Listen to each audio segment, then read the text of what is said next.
Saizagula out sa darating na UAAP sa UST dahil sa injury.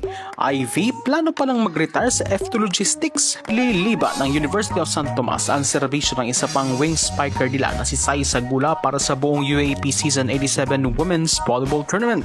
Ang isang hindi nasabi na aksidente na dinanas ng papasok na junior sa isang sesyon ng pagsasani noong Disyembre ay humantong sa isang displaced tailbone fracture. Yan ang sinabi ng koponan sa isang pahayag. Ang Magic bunot ng Espanya sa kanilang Season 86 na silver medal run ay binigyan ng paunang timetable na 5 hanggang 8 linggo. Sapat na oras para makabalik siya sa koponan sa Japan training camp nito noong nakaraang buwan. Kasunod ng isang serye ng mga x-ray at karagdagang pagsusuri, nakakaranas pa rin si Gula ng matinding pananakit ng kanyang likod at hindi na siya nakaranas ng maraming sesyon ng training mula noon. Naiwan ang Golden Tigresses na gumawa ng mahirap na desisyon na alisin si Gula sa Season 87 roster upang unahin ang kanyang patuloy na rehabilitation. Ang injury ni Gula ang nagdulot ng isa pang malaking dagok sa UST dahil nawalan pa ito ng serbisyo ng isa pang key wing spiker na si Jonah Perdido matapos mapunit ang kanyang kaliwang ACL sa Shaky Super League Preseason Championship bronze medal match noong Nobyembre.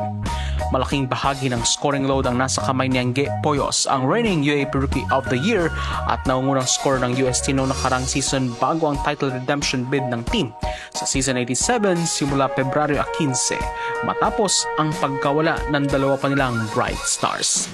Samantala, balik naman tayo sa PVL. Katulad ng pagiging komportable ni Ivy Lacsina at nag-enjoy sa buhay bilang mainstay doon ng F2 Logistics, nangyari ang pinakatatakutan ng manlalaro.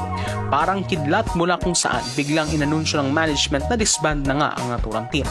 And just like that, wala na yung team na parang second home sa kanya. Mahigit isang taon na yon, nasa rearview mirror niya na ngayon ang Cargo Movers. Ang paghihiwalay sa mga Cargo Movers ay maaring humantong sa kanya sa isang pangunahing papel sa pagmamarka kasama akari. Sa oras na na-disband ang F2, 3 buwan na lang ang nakalipas mula noong unang buong taon bilang Cargo Movers sa PVL.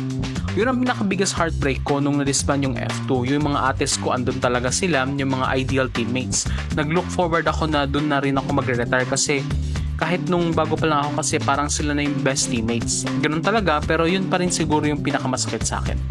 Nang si Akari na ang bagong batahanan ni Lacsina, nakahanap na siya ng buong pusong suporta mula kay Japanese head coach Taka Minowa na patuloy na gumagabay sa kanya at bumubuo sa kanya bilang isang spiker na maaring makapag-compete hindi lamang sa local leagues kundi maging import pa sa ibang bansa.